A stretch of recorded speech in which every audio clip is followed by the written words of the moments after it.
Hey guys, welcome to another edition of the Suburban Driving with Miranda. As you can see, I have the all-new BMW M8 Competition Series. Now I know you want to join me for the drive, so let's go. Welcome to the interior, the gorgeous interior of the BMW M8 Competition. Now, as you'll all remember from my X5M competition video, this is an M car. It just touts the competition badge, which actually increases the horsepower in this specific vehicle. I'll talk about that a bit more on the drive, because right now I just want to focus on this interior. Now I know you can see to my side here, this is a stunning setup. I've got the quilted leather coupled with the smooth leather. There's that baseball glove color. I have Alcantara inserts. I've got Alcantara all over the top as well.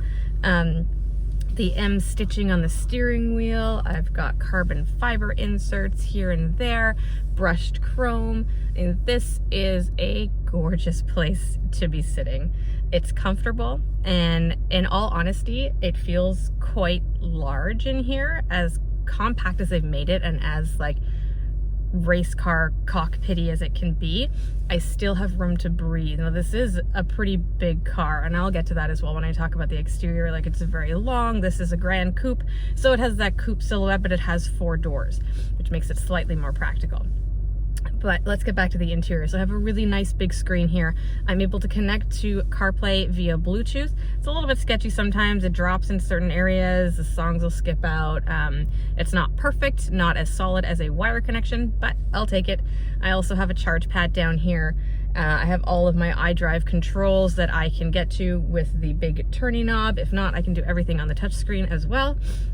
Steering wheel buttons, exactly the same as the X5M. I have my M modes, the red fancy race car buttons that make you feel like you're driving an F1 car.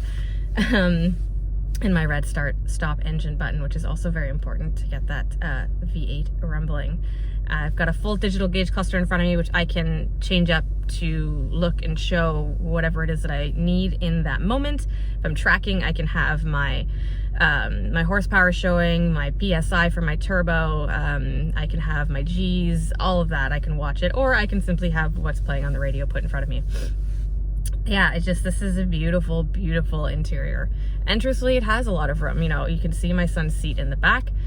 He was happy to be brought to school last week in this vehicle, and he had lots of room. These seats are pretty thin, given that they are race seats. Normally, they'd be quite large, like the racing seats tend to be poofy in the back for some reason.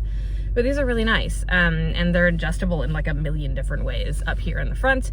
He has heated seats in the back, as do we up here in the front. The trunk is a decent size, but I always get very confused for Grand Coupes when the rear, like it's on a hatchback. Like, I want that whole trunk to me. I want that whole space to be able to use it. And it's not like that. The trunk just opens. So it's a little bit small, not super small, but it could have been larger, you know, if they took Audi's Sportback version of the A5 and the whole back end opens up. That just becomes that much more practical. But yeah, that's just, other than that, I mean, really, you can't complain about anything in this interior. It's just stunning. I love the M8 in the headrests, and just this quilted leather is just beautiful, and it smells so nice in here. It smells opulent, it smells luxury, and like I said, it's just super comfortable. So as you can see from the outside world, it is not the best weather here, nor has it been while I have had this beautiful vehicle. And you know what? That's okay, because this M8 comes with all-wheel drive. Now, despite having a 4.4 liter twin turbo V8, which produces 617 horsepower because it's the competition version, and 553 pound-foot of torque, I believe, which is a fairly decent amount of power to have at hand when you're driving on slick, snowy, not so nice roads. So despite all of that, I felt so solid in this car all week. You know, I drove my son to school, I took it on the highway, I had it in our suburban streets areas, I had it in really thick, heavy, deep snow. which the only downside to that is that it has a really big front lip. So essentially I was playing snowplow in my parking lot, which, you know, my neighbors kind of appreciated, I guess, but I don't think the BMW appreciated carrying around snow in the front like that. But even then, like, this thing is solid, man. And I was instantly reminded of years and years and years ago. I drove the Audi RS5, and it became one of my favorite vehicles. And after that, later on, I drove the RS7 as well, and they have this solid feel about them in the snow, thanks to Quattro. And it, despite having all these gobs of power and huge amounts of torque and horsepower and pull, you never felt like it was out of control. You never felt like it was going to slip. And that's what this car reminds me of. It just feels even so much more solid than the X5M that I had. And that's an SUV. This thing is grounded. It's planted. I never felt like I was going to lose it. If I wanted to kind of have a little bit of fun around a corner, sure, give it a bit more throttle. The steering will keep you in place. Everything kind of wakes up inside and the car goes, oh, okay, this is what we're doing. Sure, I'll let you have a little bit of fun, but not too much fun, because I'm still going to keep you on the road where you want to be. And it does all of that for you. And that's just really impressive. And I gotta say, it kind of instantly made me fall in love with this car. Now, of course, this is not a cheap, fun winter experience. It's starts in the 150s. I am sitting in one that's, I think, comes out final price at $165,000-ish. So this is not in everybody's budget, nor should it be. You know, the 8 Series disappeared in 99, I think was the last product year for the 8 Series, because it wasn't a hugely popular model. So in 2018, they brought back the 8 Series, and then just last year, 2019, the M8 came back. Do I think it's going to pick up in popularity? Possibly. I mean, this Grand Coupe look has become kind of the thing, because it gives you that coupe silhouette, but you still get the 4 doors, which obviously makes it a lot easier if you have children or passengers, or you want to actually get into your backseat without smashing your head on the roof. Always a bonus. But this is a really, really, really nice car to drive. The steering is spot on. I love the chunky M steering wheel to hang on to. I love the sound of the V8. This thing is loud. The cold starts in the morning are fantastic. It sits there, it grumbles, it rumbles, it carries on. You get that nice pop, fart, and bark out the back. If you downshift, I got my paddle shifters here I can go through, or I can even play with the length of gear holds that the car will do on its own. So it can either do quick, short gear shifts, so kind of shifting at the 3,000 mark there, or I can extend it and it'll hold on to those revs. Really, that's more for, obviously, sportier driving. You don't really want your revs to be held so long when you're in regular stop and go traffic. You might annoy people around you.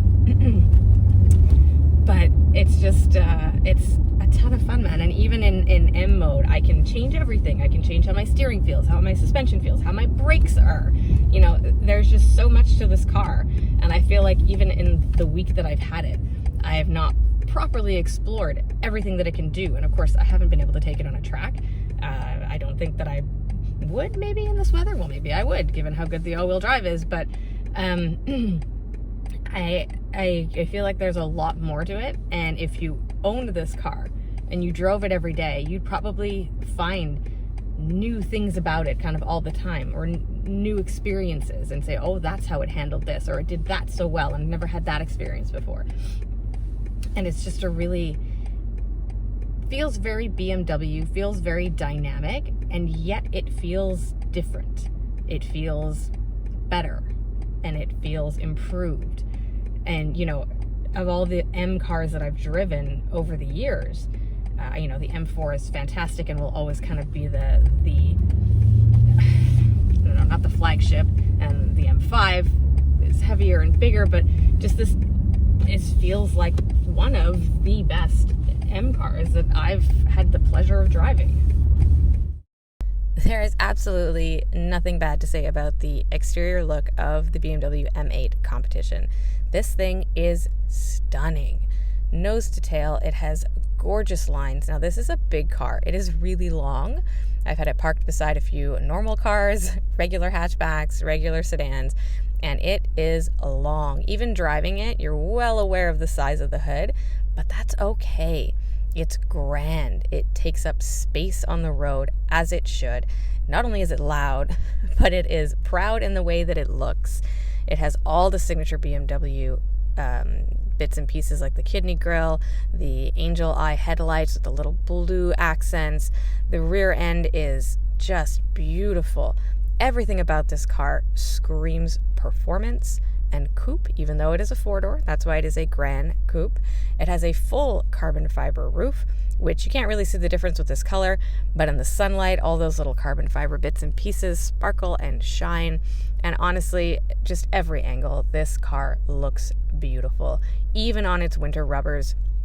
It's on 20s right now, and it's a winter wheel, so not as fancy as the summers would be, but it still looks incredible. You know, kudos to BMW designers for bringing back the 8 Series looking the way that it does, because this thing turns heads.